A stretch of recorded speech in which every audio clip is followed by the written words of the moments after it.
आज कहानी में हम बात करेंगे यूपी के बाहुबली डॉन ब्रजेश सिंह की। डॉन इसलिए कह रहे हैं क्योंकि ब्रजेश सिंह का रिश्ता जो है वो दाऊद इब्राहिम तक से जोड़ा गया है। वैसे ब्रजेश सिंह की कहानी जो है वो किसी हिंदी फीचर फिल्म से कम नहीं है। एक लड़का जो पढ़ने में मेधावी छात्र होता है, स्कूल में कॉलेज में टॉपर होता है, जिसने शुरुआती स्कूली शिक्षा से लेकर कॉलेज तक सिर्फ पढ़ाई की, पिता के सपनों को पूरा करने के लिए जी जान लगा दी। लेकिन एक रोज उसे खबर आती है कि उसके पिता का राजनीतिक रंजिश में किसी ने कत्ल कर दिया। उसके बाद वो निकलता है अपराध की दुनिया में, और ऐसा निकलता है कि लोग उसके नाम से डरने लगते हैं। अपराध की दुनिया का बेताज बादशाह बन जाता है। वो ब्रजेश सिंह जिसने मुख्तार अंसारी पर हमला करवाया था, जिसमें मुख्तार मरते मरते बचे थे। हालांकि ये वो भी ब्रजेश सिंह हैं जो मुख्तार के डर से एक जमाने में यूपी छोड़कर चले गए थे। मुख्तार अंसारी को जिस मामले में 10 साल की सजा हुई है, कृष्णानंद राय, उन कृष्णानंद राय के ताकत यही ब्रजेश सिंह थे। इन्हीं के दम पर उसने चुनाव जीता था उस सीट से जहां पर अफजाल अंसारी लगातार कई बार जीत चुके थे। ब्रजेश सिंह की कहानी में सब कुछ है, इमोशंस, डर और उसके बाद सियासत में आकर समर्पण। ब्रजेश सिंह की कहानी से आप कह सकते हैं कि कुछ लोग अपराधी प्रवृत्ति के होते हैं, तो कुछ के नसीब में अपराध होता है जिसे जब वो एक्सप्लोर करते हैं तो उन्हें खुद अंदाजा नहीं होता कि वो उस राह पर कितने आगे बढ़ गए हैं। ये वही ब्रजेश सिंह हैं जिनकी तकरीबन 15 सालों तक यूपी पुलिस के पास एक तस्वीर नहीं थी। उन्हें पता ही नहीं था कि ब्रजेश सिंह दिखता कैसा है। ब्रजेश सिंह ने जिस तरह से बदला लिया, चाहे वो 5 लोगों को भून देना हो या मुंबई के एक अस्पताल में जाकर गोलियां चला देनी हो, महाराष्ट्र में उस पर मकोका लगा, त्रिभुवन सिंह के साथ मिलकर बदला लेना हो, या फिर ठेकेदारी, रंगदारी और दबंगई की दुनिया में नित नए पैमाने तय करना हो, यह सब कुछ ब्रजेश सिंह ने किया। हालांकि 2022 उसके लिए एक बेहतरीन साल रहा। जेल से बाहर निकला, पत्नी रिकॉर्ड मतों से चुनाव जीती, भतीजा जो है वो बीजेपी से जुड़ा हुआ है और 2 बार का विधायक बन चुका है। और अब वो चर्चा में इसलिए है क्योंकि मुख्तार अंसारी और अफजाल अंसारी दोनों को सजा सुनाई गई है। अफजाल अंसारी की संसद सदस्यता जो है वो जाने वाली है, तो हमें लगा कि ऐसे वक्त पर क्यों ना चर्चा की जाए ब्रजेश सिंह की। अच्छे लड़के से अपराधी और अपराधी से राजनेता तक का सफर। ब्रजेश सिंह का एक और नाम है अरुण कुमार सिंह, और इनके पिताजी जो थे उनका नाम था रविंद्र कुमार सिंह। रविंद्र सिंह एक ऐसे व्यक्ति जो सियासी तौर पर मजबूत व्यक्ति थे, अपने बेटे को पढ़ा लिखाकर बड़ा अधिकारी बनाना चाहते थे। कहते हैं कि ब्रजेश अपने पिता से बहुत करीब थे और पिता की दिन रात वो बात मानकर जिंदगी को बेहतर तरीके से आगे बढ़ा रहे थे। पढ़ लिख कर, नाम कमाकर अपने पिता का नाम रोशन करना चाह रहे थे। लेकिन तभी एक रोज ब्रजेश जब कॉलेज में होते हैं तो उन्हें खबर मिलती है कि हरिहर सिंह और एक और व्यक्ति है जिसने राजनीतिक रंजिश में उनके पिता का कत्ल कर दिया है। और यह कहानी है साल 1984 की अगस्त महीने की। ब्रजेश सिंह के जीवन में यह जो घटना है यह सब कुछ पलट देती है। इसके पहले ब्रजेश सिंह का ना कोई आपराधिक रिकॉर्ड होता है, ना कोई क्राइम की दुनिया से रिश्ता होता है, लेकिन पिता की मौत ने उसे हिलाकर रख दिया और उसका असर यह होता है कि वो बदला लेने की ठानता है। और अप्रैल या मई के महीने में अगले साल उसे हरिहर सिंह मिल जाता है। हरिहर सिंह का कत्ल वो कर देता है और कुछ ही महीनों बाद फिर खबर आती है कि 5 और लोगों को उसने भून कर रख दिया। यह अपराध की दुनिया में ब्रजेश सिंह का पहला कदम था और यहीं सब कुछ बदल गया। ब्रजेश सिंह का खौफ लोगों के जहन घर में घर कर गया और ब्रजेश सिंह अपराध की दुनिया का एक नया नाम यहां से बन गया। वो लड़का जो 2 साल पहले तक अपने कॉलेज का टॉपर था, पढ़ाई लिखाई में अव्वल था, अधिकारी बनने का सपना था, अब वो एक बड़ा गुंडा बन जाता है। उसके ऊपर कई लोगों की हत्याओं या कहें कि सामूहिक हत्या का आरोप होता है। पुलिस उसे पकड़ने आती है, कहा जाता है क्रॉस फायरिंग होती है, ब्रजेश सिंह के पैर में गोली लगती है, पुलिस उसे गिरफ्तार कर लेती है, जेल में डाल देती है। जेल में उसकी मुलाकात होती है त्रिभुवन सिंह से।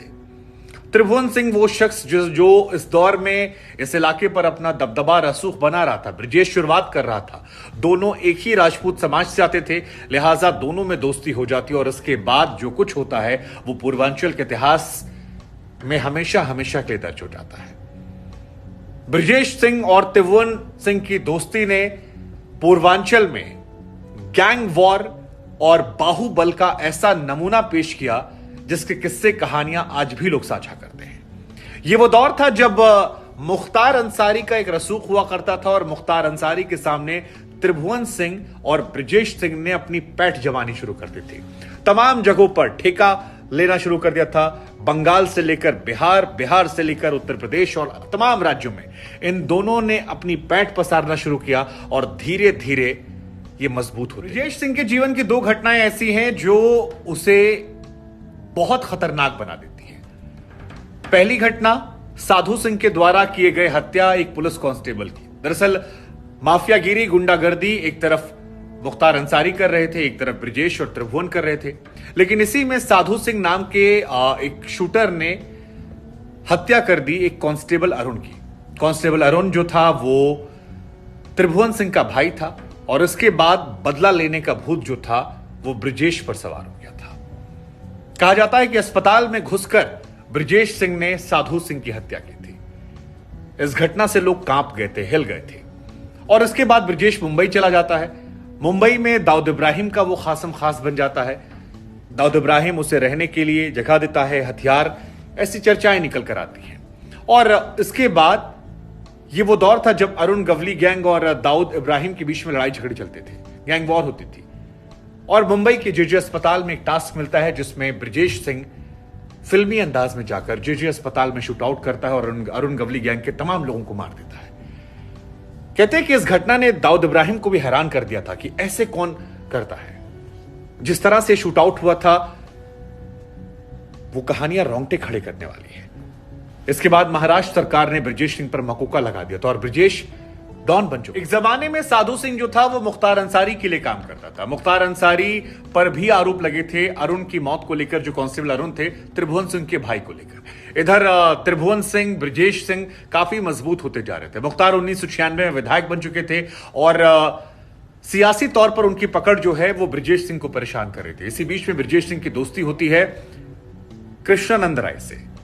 कृष्णानंद राय, ब्रजेश सिंह और त्रिभुवन सिंह ये तीनों आपस में मिल जाते हैं और उसके बाद मुख्तार को उसके जीवन का सबसे बड़ा झटका देते हैं। दो घटनाएं होती हैं जो मुख्तार अंसारी को हिलाकर रख देती है। पहली, वो सीट जहां पर 6 बार से उसका बड़ा भाई अफजाल अंसारी लगातार विधायक बन रहा था, उसे कृष्णानंद राय उस सीट पर हरा देते हैं। यह मुख्तार अंसारी की जड़ को हिलाने वाला था। और दूसरी घटना जो होती है वो आज भी लोगों की याद में ताजा है, मुख्तार अंसारी पर जानलेवा हमला। मुख्तार अंसारी पर गोलियों की बौछार कर दी जाती है। मुख्तार बाल बाल बच जाते हैं। खुद मुख्तार ने इसमें शूटआउट में हिस्सा लिया था और उनके करीबी शूटर को गोली लग गई थी। बाल बाल मुख्तार की जान बची थी। एक तरफ मुख्तार को सियासी तौर पर हरा देना, दूसरा मुख्तार पर हमला कर देना, इसमें ब्रजेश, त्रिभुवन की अहम भूमिका रहती है। और इसी घटना के बाद मुख्तार ने कृष्णानंद राय की हत्या करवाई थी। वो हत्या जिसे सुनकर आज भी लोग कांप उठते हैं, डर जाते हैं। दरअसल मुख्तार अंसारी को जो ये दो झटके लगे थे, इससे मुख्तार का दबदबा कमजोर हो गया था। ब्रजेश सिंह, कृष्णानंद राय बहुत मजबूत हो गए थे और मुख्तार को एक मैसेज देना था और यह मैसेज कुछ बड़ा होना चाहिए था जिससे संदेश बहुत बड़ा चला जाए। और इसी वजह से मुख्तार ने ब्रजेश को मरवाने के लिए, कृष्णानंद राय को मरवाने के लिए तमाम प्लानिंग की, जेल से प्लानिंग की गई। और उसके बाद ब्रजेश तो उनके हाथ नहीं लगा, लेकिन कृष्णानंद राय पर उन्होंने ताबड़तोड़ गोलियां चलवाई। कहते हैं 500 गोलियां दगवा दी गई थी। 60-70 गोली जो है वो कृष्णानंद राय को लगी थी। 7 लोग गाड़ी में सवार थे और सभी मार दिए गए थे, भून दिए गए थे। और यह इसलिए किया गया था ताकि एक संदेश जाए ब्रजेश सिंह को, कृष्णानंद राय के परिवार को, उनके समर्थकों को, उन तमाम लोगों को जो पूर्वांचल में बाहुबली थे और उन लोगों को जो मुख्तार से बड़ा गैंगस्टर ब्रजेश को मारने लगे थे। हालांकि समय का फेर देखिए कि ब्रजेश को तब भागना पड़ा और मुख्तार को अब इतने सालों बाद 10 साल की सजा हुई है। यह वही मामला है जिसमें गैंगस्टर एक्ट उन पर लगा और अफजाल अंसारी को 4 साल की सजा हुई है, जिससे उनकी संसद सदस्यता चली जाएगी, अभी जाएगी। उसके बाद फिर 6 साल वो विधायक फिर नहीं बन सकते, चुनाव नहीं लड़ सकते। और मुख्तार पर तो वैसे भी सजा जो है वो काफी ज्यादा है। कृष्णानंद राय हत्याकांड ने उत्तर प्रदेश में गैंग वॉर को एक नया रूप दे दिया था। मुख्तार अंसारी के साथ जो शूटआउट हुआ उसमें खबर फैल गई थी कि ब्रजेश सिंह मार डाला गया है। ब्रजेश सिंह यूपी से गायब हो जाता है, खबरें फैल जाती हैं, इधर कृष्णानंद राय की हत्या हो जाती है। कई सालों तक किसी के पास कोई खुशखबर नहीं थी ब्रजेश सिंह कहां पर है। साल 2008 वो साल जब ब्रजेश सिंह दोबारा दिखाई पड़ता है और उसे ओडिशा के भुवनेश्वर से पुलिस गिरफ्तार कर लेती है। ब्रजेश सिंह का दबदबा अभी भी बनारस और आसपास के क्षेत्र में था और इसका असर यह होता है कि वो एमएलसी का चुनाव लड़ता है। एमएलसी का चुनाव लड़ता है, भारी मतों से जीत जाता है। इसके बाद 2016 में उनकी पत्नी एमएलसी का चुनाव लड़ती है। बीजेपी उनका सहयोग करती है, वो जीत जाती है। बीजेपी काफी फजीहत होती है, लेकिन इसके बाद 2022 में फिर उसकी पत्नी निर्दलीय चुनाव लड़ती है एमएलसी का और बीजेपी के प्रत्याशी को हरा देती है। ब्रजेश सिंह का भतीजा जो है वो बीजेपी से कई बार का विधायक है, तो बीजेपी से नजदीकियां जो है इधर नजर आती है। हालांकि पहली बार जब एमएलसी वो बना था ब्रजेश सिंह, तो वो बहुजन समाज पार्टी से बना था। यह भी इत्तेफाक है कि मायावती की पार्टी से अंसारी बंधुओं में भी लोग हैं।